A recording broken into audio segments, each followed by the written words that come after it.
Read out for it.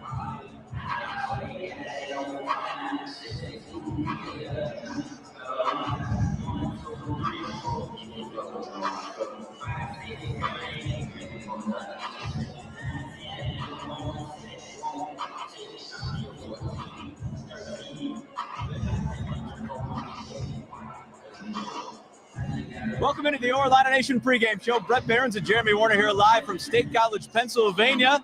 Tight quarters here, Jeremy. Rec Hall, the site of tonight's game, 5:30 tip on Big Ten Network. And Jeremy, another game for the Illini. If they want to keep pace in the Big Ten title hunt, you got to win against a bad 12-14 Penn State team tonight. Yeah, and I know some Illini fans are sick of being the Super Bowl for teams. Michigan State had their reunion weekend. Maryland had their reunion weekend last week with some of their best teams of all time. And now Penn State moves it from the usually cavernous, empty Bryce Jordan Center to here, Rec Hall, where they have their volleyball, wrestling, gymnastics teams programs. All they play here. About 6,000 people can fit into the stage. I don't know if we're going to get that many people in here tonight. I still don't know if they're that pumped about Penn State, but certainly I think it's going to be a little bit better of an environment for Penn State. You mentioned Illinois got way more to play for. They're playing for NCAA tournament seeding. They're playing for a Big Ten championship. They can move within a game of Purdue if they win tonight. They've really taken care of business on the road here recently, Brett. If they got to take care of business now. I don't care where you're playing. You're playing a bad Penn State team that just dismissed its best player, most talented player in Kanye Clary. You got to take care of business tonight, and I think they will. I think this is a team that's playing really well together right now, and I think they have a lot of matchup issues for Penn State. All right, let's take a step aside here. Let's go this way, Jimmy. Everybody get a little look here inside. We got 25 minutes until game time. Little late pregame show here. They wouldn't let us in until a little bit later. That's all right. We made it. You know, sometimes on the road, you just got to make it, Jeremy. That's where it is. So this is the scene here tonight. This is where the Penn State volleyball team plays. Wrestling also here along with gymnastics. And like you mentioned, it says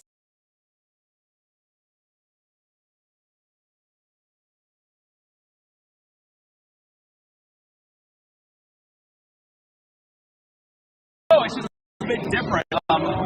Similar vibes in a sense, but like it's an old building. We'll see how loud it is tonight. Yeah, this is where they played their basketball until 1996. So when they first got into the Big Ten, this is where they played. So I like it. I think Penn State's probably should play their games here more often, but if they wanted to be in the Big Ten, they got to build this big arena. But they haven't had the program recently. And here's the biggest thing for Illinois that they should be feeling good about. We'll bring up the blue uniforms here in a second. But Mike Shrewsbury is no longer their head coach.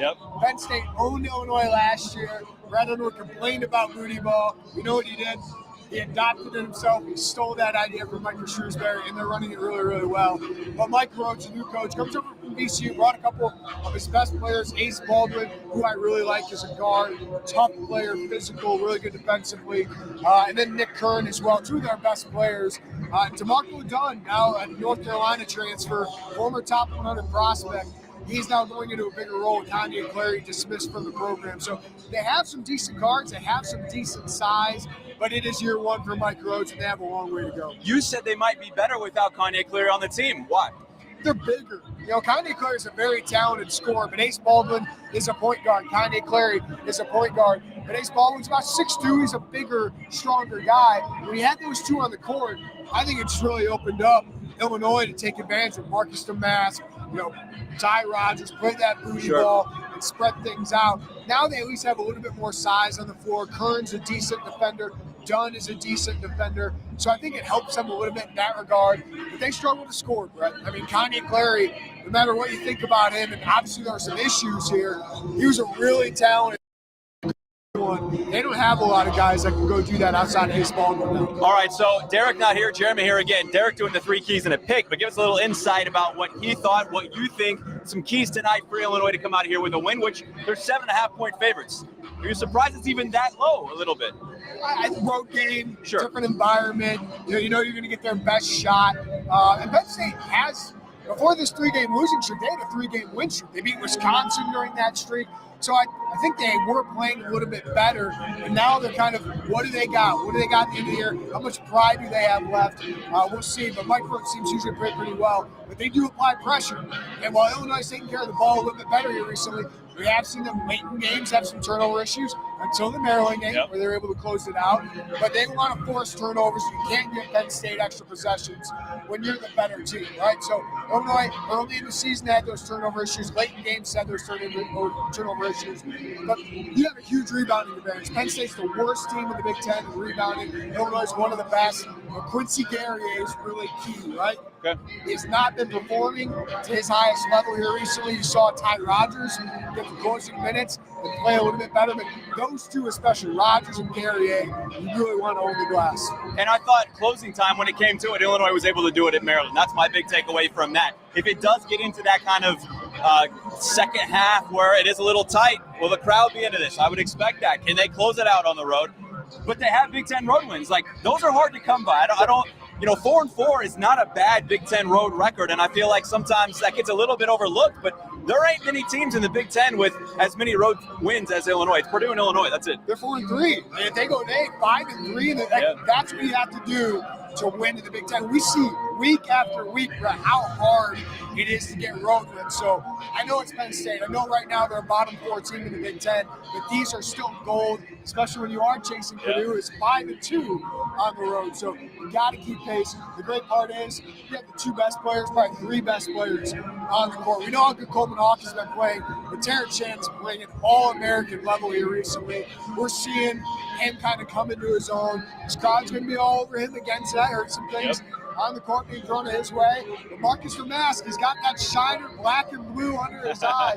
But he battled through, and I thought rebounds, he was huge down the stretch, getting some of those rebounds. And we know he's a 20-point-a-game threat every game. And I thought Justin Harmon was fantastic late in that game against Maryland. So you got the veterans. You got some of the most talented players. It's time to execute, take care of business. All right, so what do you got? Illinois scoring 80? I mean, I feel like, they're the top 5 offense in the country here, right? Like, we should expect them to score as much as they have, and maybe that should be the expectation. And really, since going to Spooty Ball, they're one of the top 2. Since December 1st, they're the number 2 offensive efficiency in the country. Crazy. Since the bragging rights game, they're number 1. Wow.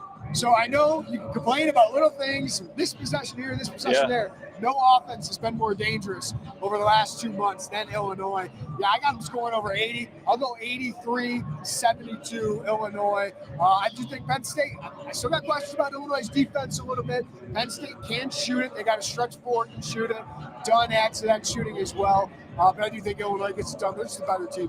All right, I'm going to say 81-69. I think Illinois comes out and puts up a little more stout defense. We'll see if the fouling is there. That Maryland game got really happy at the end. That was the biggest issue defensively. I thought they played pretty good defense. Terrence Shannon especially. No doubt. On Jameer Young. But the fouling gave them too many free throws. Penn State's not a good team. Illinois should come out and win this game tonight if they want to keep pace in this Big Ten race. And it is that after Ohio State gifted Illinois beating Purdue over the weekend. All right, what do you guys got on the site here as we wrap up? A little abbreviated pregame show here, getting ready for the 5:30 tip. And of course, we'll have player grades. We'll have all the reaction. I'll have a column up after this game.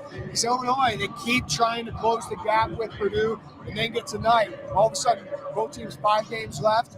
You got one at Illinois against Purdue. You might have a race here. All right, for Jeremy, I'm Brett. Thanks so much for watching the Your Illini Nation pregame show. We will have head coach Brad Underwood's postgame press conference live on these same digital channels afterwards. 5:30 tip on Big Ten Network. Enjoy the game, everyone. Thanks, man.